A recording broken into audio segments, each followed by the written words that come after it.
Thanks for checking out this movie review video. This is for the 1971 giallo-esque film, The Fourth Victim. I don't believe this is a giallo film. It's an Italian and Spanish done film. And also, there's no black glove killer. There's a lot of other trappings that giallo typically has. But it is giallo-esque. It is close-ish. So I'm calling it giallo-esque. I'm not going all the way giallo. But I did watch it on my Blu-ray that I got from Severin Films, which, they do a great job, so it looks really good. Not a lot of bonus features. There's an interview with a writer, or I think the director, and I didn't watch it yet, but I will at some point. But I love the cover art, by the way. Very good for the opening scene. Well, not opening scene, but the opening sequence when you finally see the floating dead body that looks a lot like this. So, anyway, The Fourth Victim, I enjoyed this. I'm going to tell you up front. Had a good time with it. It gave me the same vibes as like Hatchet for the Honeymoon by Mario Bava, which I'm a big fan of. This isn't like over-the-top, ridiculous, wild, giallo-ish, giallo or giallo-esque type film. It's way more reserved, and I would say that it kind of fits as a pretty good companion film to what's sitting back here, right here, the Lindsay Baker box set, because not just because Carol Baker is in it, but it has a similar feel to a lot of the films in this box set, honestly, and I like Carol Baker. She does a really good job. Anyway, excuse me, directed by Eugenio Martin, who also did Hypnosis, The Ugly Ones, Horror Express, which is pretty underrated, and It Happened at Nightmare Inn, just to name a few. Written by Vicente Coello, who also wrote Watch Out, We're Mad, and has 69 other writing credits on IMDb. Also, Santiago Moncada, who also wrote scripts for Macabre, Hatchet for the Honeymoon, which may be why it feels pretty similar. All the Colors of the Dark, actually just provide the story for All the Colors of the Dark. Sorry if you hear my cat in her litter box. The Corruption of Chris Miller, which I really liked. Curse of the Black Cat, and Rest in Pieces. And story by C.B. Gilford, who also did some writing for Alfred Hitchcock Presents, and a film called Joyride. Obviously, this stars Carol Baker, which I've already covered. She was in films such as Orgasmo, Knife of Ice, So Sweet, So Perverse, A Quiet Place to Kill, and The Devil with Seven Faces, just to name a few. So if you see Carol Baker in an Italian-done film, rest assured it's going to be a good time for the most part. So getting into the actual film, the kind of creepy opening music while showing multiple characters looking very droll sets the tone for kind of suspicion with anyone who's being shown. You're seeing Felicity, the housekeeper, on her bike. She's looking very kind of like blank-faced. Then you're seeing Arthur also looking very blank-faced. Then you're seeing what we aren't sure of being a dead body of Gladys in the pool, and then eventually, she sinks down and drowns and everything, and then her body's found, and the reaction that comes from Arthur and Gladys, they still look the same as when they were just doing everything else.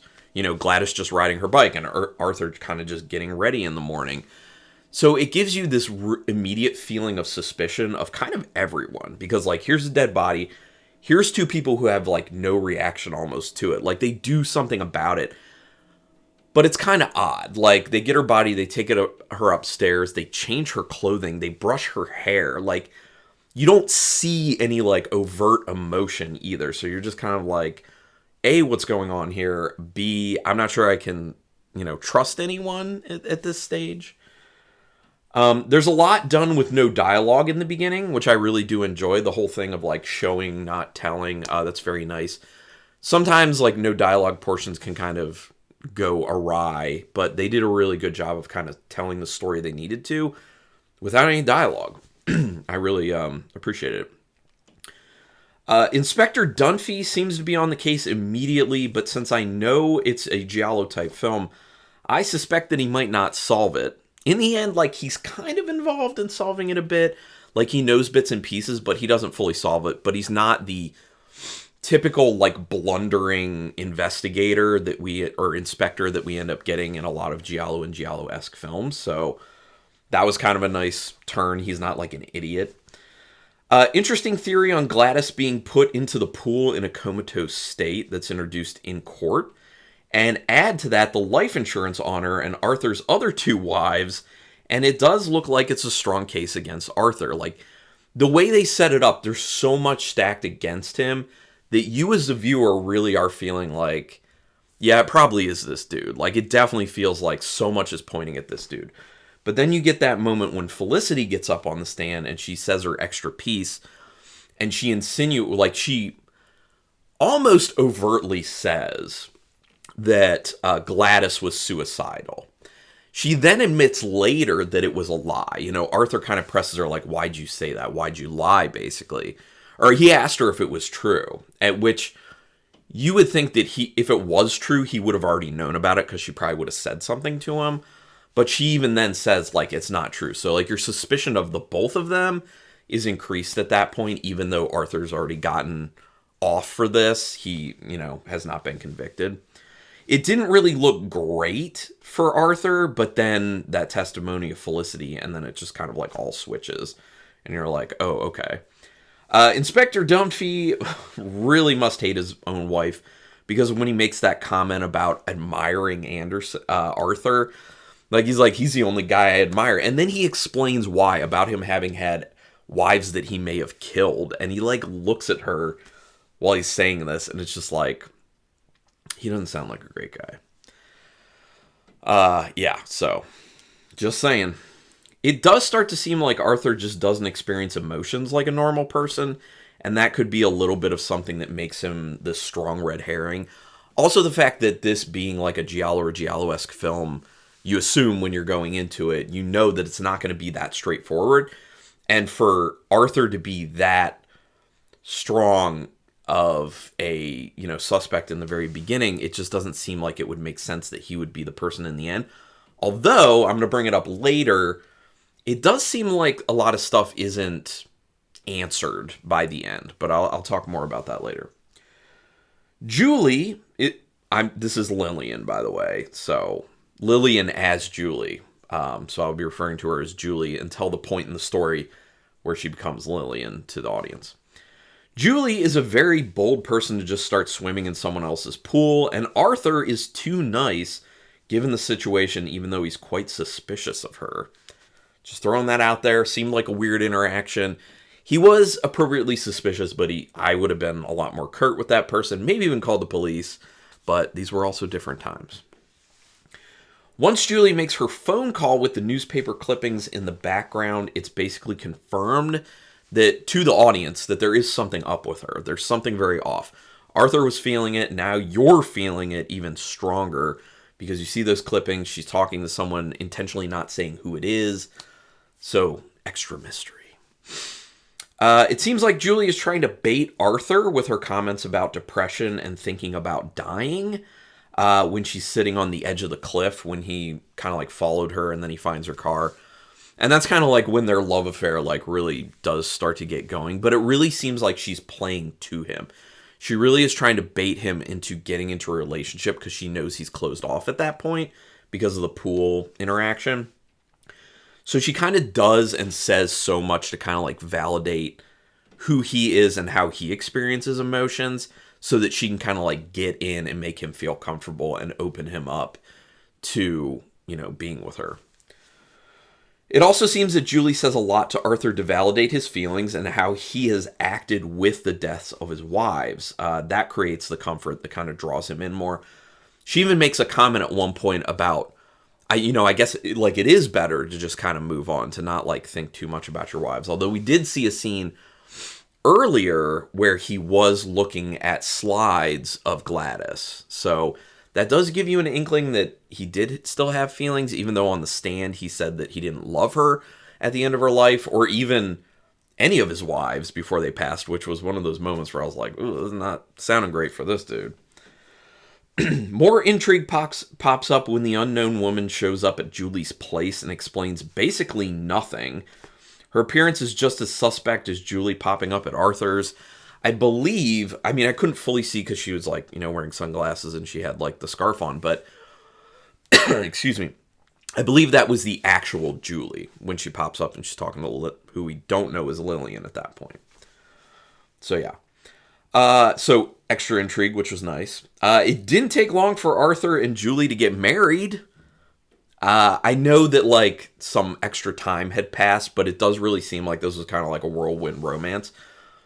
But based on him and how fast things moved, you kind of get the feeling that that's probably how his other marriages were. They're like, they met, he fell in love immediately, he's like, let's get married, that's fine, let's do it. A locked door at Arthur's house that he won't open kind of made me think that there would be some secrets hidden in there. Now, that was a little bit of a red herring because obviously Julie goes snooping at a really terrible time, like the most inopportune time when, like, he's still in the house, when I'm sure she knows at some point she would be able to be at the house without him being there. So she really should have waited instead of being caught red-handed trying to sneak in there and look through things. But it made me think there would be some sort of secret buried in there, but there really didn't end up being. So a little red herring-ish. Julie goes missing, and Arthur finds out she killed a previous husband and went to a mental institution. That makes the plot thinking quite a bit. I did really like that twist to it. But that's before we even know that Julie is actually Lillian. And yes, that's what happened with Julie, and that will be a part of the story. But it's not the Julie we think it is who killed a husband and was in a mental institution. The lady who speaks to Arthur at Shepherd's Institute appears to be the woman who showed up randomly at Julie's place. I'm not 100% sure if that's actually what happened, but it seemed like it to me. And she drops that mysterious clue, don't let her go near the lake, which I don't really understand, like, why she did that, but if it actually was the real Julie, it's because it's on her mind, the whole thing that happened with Frank, where, you know, his leg was wrapped around, or the rope wrapped around his leg, and then the anchor went down, and she just let him die.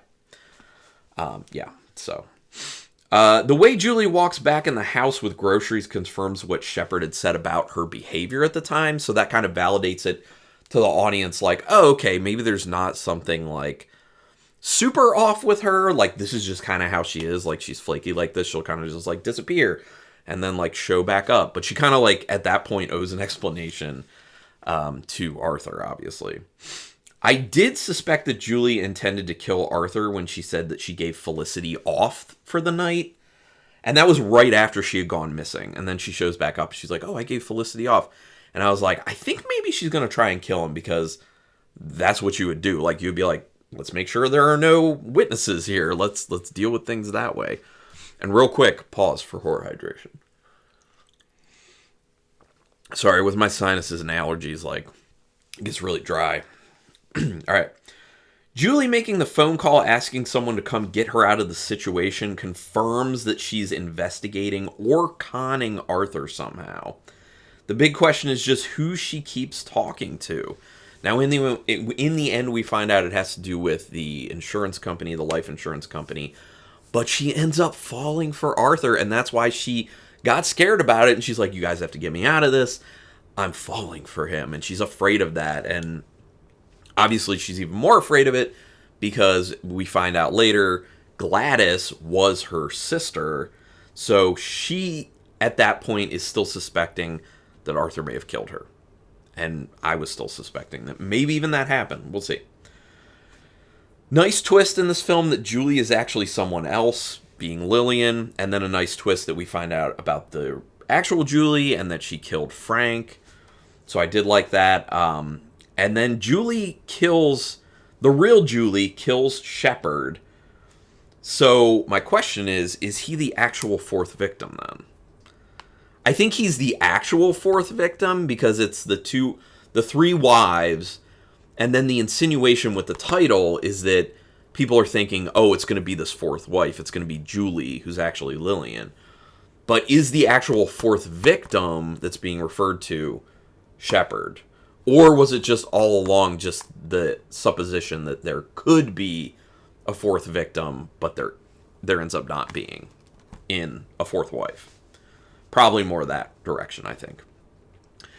Interesting when Inspector Dunphy says the chapel Arthur and Julie were married at has not been in operation for 20 years.